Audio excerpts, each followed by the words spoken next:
Tony Talk. Hey Tigers, Tony here. We are today at Club Smart Tigers, where we're going to talk about artificial intelligence, AI, which is all the rage. And the first thing we're going to talk about is, why is AI so scary? Why is everyone panicking over it? Well, I'm going to make a case that AI is a teenager. Now, I know there are parents out there saying, "Hey, I have a 16-year-old daughter. She just graduated Harvard Medical School. Why would you say such a terrible thing about teenagers?" Well, to you, sir, I say congratulations, well done. But to the rest of us who have teenagers, it doesn't work out like that. And so we're at the point in artificial intelligence where we have to really embrace the teenager, but make sure that we don't screw this up. All right? Any type of new technology is scary, right? Think about when we made trains. People were terrified, saying they go so fast, they're unsafe. People are not going to ride on trains. Guess what? Train survived. Then the telephone came into our household, and people are like, they're not going to want to have a microphone where people can hear what's going on in the house. In fact, back in the 50s, they even said they were worried that housewives would spend all their time on the phone. Then came the TV, also known as the boob tube. They thought that was just going to fry everybody's brain, and work was not going to get done. We survived that. And then finally, social media came, right? And people were so worried that it would fry our kids' brains, they'd lose their self-esteem, and they would become depressed. All right, you got me. I got 3 out of 4. All right, let's continue. All right, I think the best place to start is just talking about a typical computer program. And with a typical computer program, you have inputs. The user puts in an input, maybe they type something, then it goes into the program, it's held as a variable or in some sort of data structure. Sometimes you even have error correcting, like a try, catch, throw. There are loops and conditionals that keep running until the program is done, and then you get some sort of output, right? Very simple. So if we take an example of inputting create a cute kitten, then it goes through the computer program, the variables, the loop, the conditionals, and then you get out a monster. Well, what would happen then is my manager would approach me and say, were you a little bit on the too many gin and tonics? Go and fix that, right? We know that I made a mistake, and then I would go back into the program, debug it, and then keep testing until I finally got my kitten. That is how a typical computer program works.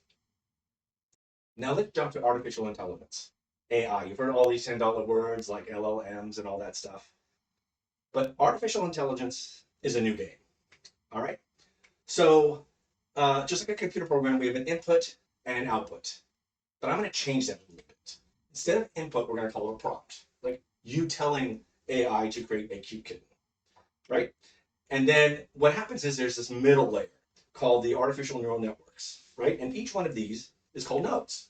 So here you have a prompt as a node, you have a middle layer that's a node, and then the output. And then the one thing about the nodes in the center, the middle layer, these are trained, right? And what do we mean by training? We give the computer a lot of different examples of what data should be. So for example, for a cute kitten, we give it millions and millions of pictures of kittens are. So it's able to distinguish a kitten from maybe a dog. And so you put that prompt in, and it goes to this middle layer, and then it goes to the output, and it creates a cute kitten based off of all the images it had of kittens, okay? All right, now let's talk about teenagers, right? As parents, we give our teenagers a lot of prompts, right? We work 80 hours a week to make sure they have good food on the table that's healthy. We teach them to have good values and treat people with respect and kindness. We encourage them to go for a trade or maybe some sort of academic college education, right? We have dinner with them. We give them chores and set expectations. We read to them. We let them fail, but we also foster their skill set, right? And we make sure we develop a healthy relationship with our kids, right? We become an authoritative parent. We encourage independence, but we also teach them to be resilient, right? And then the output sometimes is what you don't expect. You can't understand how you've done all these inputs and you get this monster of a teenager that we love. And what every parent says is, we hope they grow out of it. Well, there's actually something called a black box. And what this is a hidden layer of decision making, right? Teenagers have it, and AI has it also. All right, let's now look at artificial intelligence as a teenager, right? Now, I said that there was a prompt, then there's this middle layer called a neural network, and then there's output.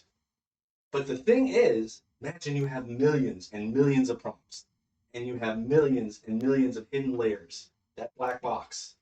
And then you get an output of the monster robot, and you don't know how you got that. And that's where people are scared, right? They're worried about what they call hallucinations, and how does the AI actually arrive at this? Okay, what do? We have teens we can't control, we have AI we can't control, but guess what? For teens, we know what to do. We need to have a set of rules and boundaries. We create traditions. We try to understand what's going on from their perspective. And we have those tough conversations, right? We talk about the drinking, substance abuse, and sexual activity.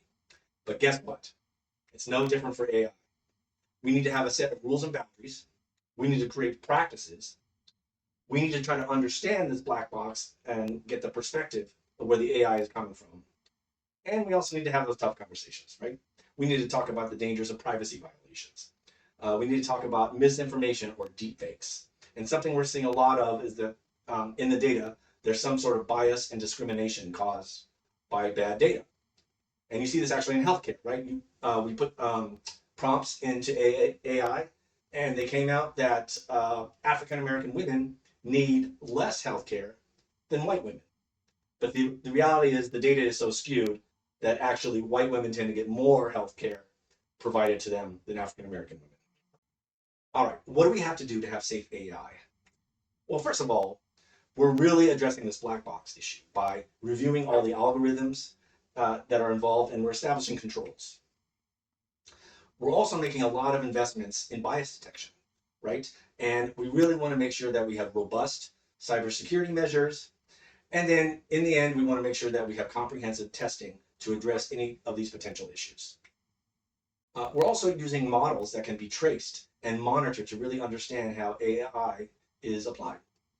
So, for example, if artificial intelligence is monitoring a patient's diabetes and it detects that they need some insulin, if the artificial intelligence says they need 16 ounces of insulin, that could be catastrophic.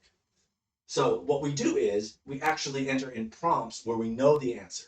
And as long as the answer is reasonable and checked by a doctor, we can say that we have a pretty good idea of the safety of the algorithms involved in the artificial intelligence. We also need to promote transparency, right? This interoperability and accountability for the algorithms. So whichever company does it, whether it's ChatGPT or anything like that, they need to be responsible for their algorithms. And finally, companies such as Microsoft are committed to responsible AI. And what does that mean? I mean, they're making huge, huge investments for artificial intelligence. All right, Tigers, we covered a lot of good stuff this time. First, we talked about new technology and how that is just scary by itself, but AI is here to stay, so we have to be smart and responsible. Then we looked at how a typical computer program works and compared it to AI. And we discovered that AI has this middle layer node that actually creates what is called a black box, making it difficult to understand how it arrives at its conclusions. And finally, we discussed safe AI and what is being done, how companies like Microsoft are investing billions of dollars to make sure that AI is responsible. I hope you found this class very good. So please support the Tony Talk channel by liking and subscribing, and I'll see you next time.